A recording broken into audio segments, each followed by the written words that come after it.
La Fondation Myriam, généreusement appuyée par McKinsey et compagnie, a mené une étude novatrice et approfondie sur les TSA et la déficience intellectuelle, de l'annonce du diagnostic jusqu'à la vieillesse. Cette recherche nous a aidés à créer des stratégies pour l'avenir en apportant des réponses à de nombreuses questions. Ces données aideront au fur et à mesure la Fondation Myriam à contribuer à l'amélioration d'accès et de la qualité des services fournis au Québec aux personnes touchées par ce problème ainsi qu'à leurs familles. Notre vision est celle d'un service intégré et continu sans faille, offert à toutes les étapes de la vie des personnes atteintes de TSA ou de déficience intellectuelle et à leurs familles.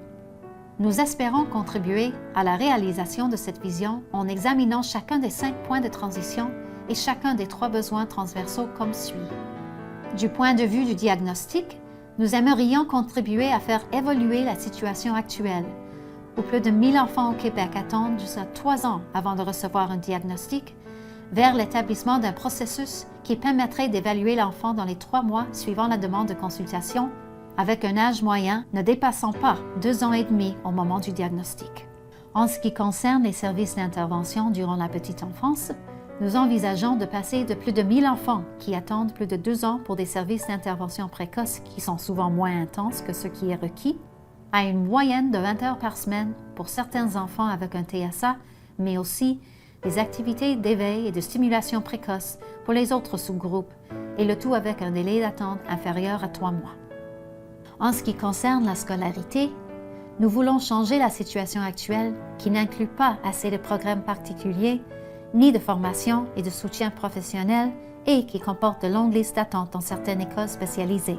Nous envisageons des programmes d'éducation et de formation professionnelle basés sur des meilleures pratiques et adaptés aux enfants atteints d'un TSA ou d'une déficience intellectuelle légère. Ces programmes seront dispensés par des enseignants et des professionnels dûment formés. Et enfin, réduire les listes d'attente pour ceux qui ont besoin d'intégrer à une école spécialisée. Actuellement, on estime qu'environ 800 personnes au Québec attendent jusqu'à 4 ans pour accéder aux programmes d'emploi ou des activités de jour. Notre vision est que toutes ces personnes terminent leurs études et s'inscrivent dans un programme d'emploi ou à des activités de jour dans les 3 mois suivant la fin de leurs études. Au Québec, 1400 personnes attendent jusqu'à 11 ans pour avoir accès aux services d'hébergement. Nous envisageons la création de 1000 nouvelles places dans des centres résidentiels abordables, où au moins 70% des usagers pourraient vivre dans un cadre normal avec des services de soutien à domicile adéquats. Comme nous l'avons déjà souligné, le soutien et le conseil aux parents sont une composante importante de notre plan d'avenir. Seulement la moitié des parents ont facilement accès au navigateur des services, dont la moitié n'a jamais reçu de formation spécialisée en TSA ou en déficience intellectuelle et manque de temps. Ainsi, nous prévoyons que dans les 15 jours suivant la confirmation du diagnostic, tous les parents pourront consulter un navigateur de services en matière de TSA et de déficience intellectuelle, obtenir de la documentation utile et bénéficier d'un soutien approprié durant toutes les périodes de transition. Nous avons noté précédemment que seulement 8% des parents peuvent accéder facilement aux services de répit spécialisés et que les subventions gouvernementales représentent un salaire moyen de 3,50 $ à l'heure. Différents types de services de répit seront créés et seront adaptés aux besoins de chaque famille, incluant un service d'un minimum de 12 fins de semaine par année destiné à tous les sous-groupes, de jour comme de nuit, chez eux ou en dehors, ainsi qu'un service de garde relève en cas d'urgence offert en moins de 24 heures. Malgré les besoins médicaux croissants rencontrés chez les adultes atteints de TSA ou de déficience intellectuelle, nous vous rappelons que très peu de médecins et de dentistes sont qualifiés et disposés à les traiter.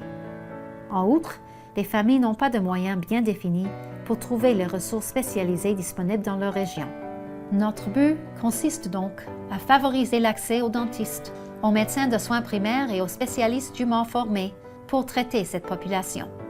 Nous vous avons partagé notre vision à chaque période de transition, qui va devenir de plus en plus précis à mesure que nous investirons nos efforts dans chacune d'elles. Maintenant, nous aimerions vous présenter un aperçu de notre rôle qui contribuera à valider cette vision. Le plan de la Fondation Myriam consiste à intervenir dans tout le continuum de soins pour obtenir des résultats durables. À cette fin, nous exerçons un rôle qui comprend 4 volets. Premièrement, l'évaluation. Comme nous avons fait lors de l'étude McKinsey, nous entendons souligner périodiquement les importantes lacunes du système et suivre l'ensemble de ses performances.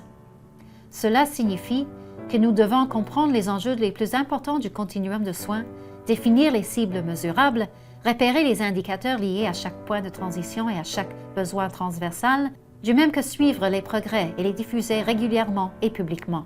Deuxièmement, notre vision consiste à promouvoir le changement dans l'ensemble du réseau. Par le biais de différentes campagnes, nous entendons sensibiliser la population et les décideurs de tous les paliers du gouvernement, élaborer des stratégies et rassembler les parties prenantes, ainsi que défendre le droit au service pour tous. À titre d'exemple, l'un de nos efforts de sensibilisation à l'échelle nationale vise à aider les personnes atteintes de TSA ou de déficience intellectuelle à mener une vie pleine et entière. Notre campagne « Voyez les choses à ma façon » propose un concept original, imagé par une paire de lunettes, fait référence au fait que chaque individu voit les choses à sa façon. La campagne rappelle l'importance de faire preuve d'empathie et met en évidence le caractère unique des besoins de chaque personne atteinte de TSA ou de déficience intellectuelle en termes de traitement, de soutien, de sensibilisation et de mobilisation. Visitez le voyezleschosesamafaçon.org pour obtenir plus d'informations sur nos efforts et voir comment vous pouvez nous aider à sensibiliser davantage l'opinion publique sur les besoins croissants des familles aux prises avec un TSA ou une déficience intellectuelle. Troisièmement, par le biais de notre vision, nous cherchons également à soutenir nos partenaires afin de rehausser leur offre de services. Autrement dit, nous devons financer des projets de partenariat stratégiques qui auront d'importantes répercussions, en faire le suivi par le biais de la recherche, contribuer à la mise au point de programmes de formation spécialisés pour les professionnels et faciliter le transfert des connaissances. Enfin, le quatrième volet consiste à bâtir des projets pilotes innovants et à fort impact, qui procurent directement des services aux individus et à leurs familles. En voici quelques exemples. La création de centres de diagnostic visant à alléger les listes d'attente actuelles, le renforcement des capacités des services d'intervention comportementale intensive précoce et une nouvelle approche en matière de résidence pour les personnes atteintes de TSA ou de déficience intellectuelle. Nous espérons que ces efforts favoriseront davantage l'introduction d'importantes innovations dans ce domaine. Dans un avenir immédiat, nous allons nous concentrer sur l'augmentation de la capacité pour le diagnostic et celle des services d'intervention intensive précoce. Nous ne saurions conclure sans noter que durant ce processus, nous avons parlé à un grand nombre de personnes et nous avons la plus grande admiration pour tout ce merveilleux travail déjà accompli. Nous avons appris d'abord et avant tout que chaque personne dans chaque secteur, œuvrant directement ou indirectement auprès des familles touchées par un TSA ou une déficience intellectuelle, ne souhaite rien d'autre que de fournir les meilleurs soins et le meilleur soutien aux personnes concernées et à leurs familles. Mais aucun secteur, aucun organisme, ni aucune personne ne peut y arriver seul, et nous non plus. Nous devons donc unir nos efforts à tous les niveaux pour faire une différence. La Fondation Myriam aimerait remercier ceux et celles qui ont rendu possible la réalisation de cette étude en donnant leur temps et en partageant leur sagesse généreusement et sans hésitation lors de la collecte de données pour ce projet. Ce fut un énorme plaisir et un honneur de tirer parti des connaissances de chacun. Pour obtenir un PDF de certaines informations présentées dans cette recherche, de même qu'une bibliographie complète, ou savoir comment vous pouvez contribuer à nos efforts, veuillez visiter le www.voyezleschosesamafaçon.org. Pour obtenir plus d'informations ou l'autorisation d'utiliser ou citer certains des éléments de cette étude, veuillez nous contacter au stratégie@seethingsmyway.org.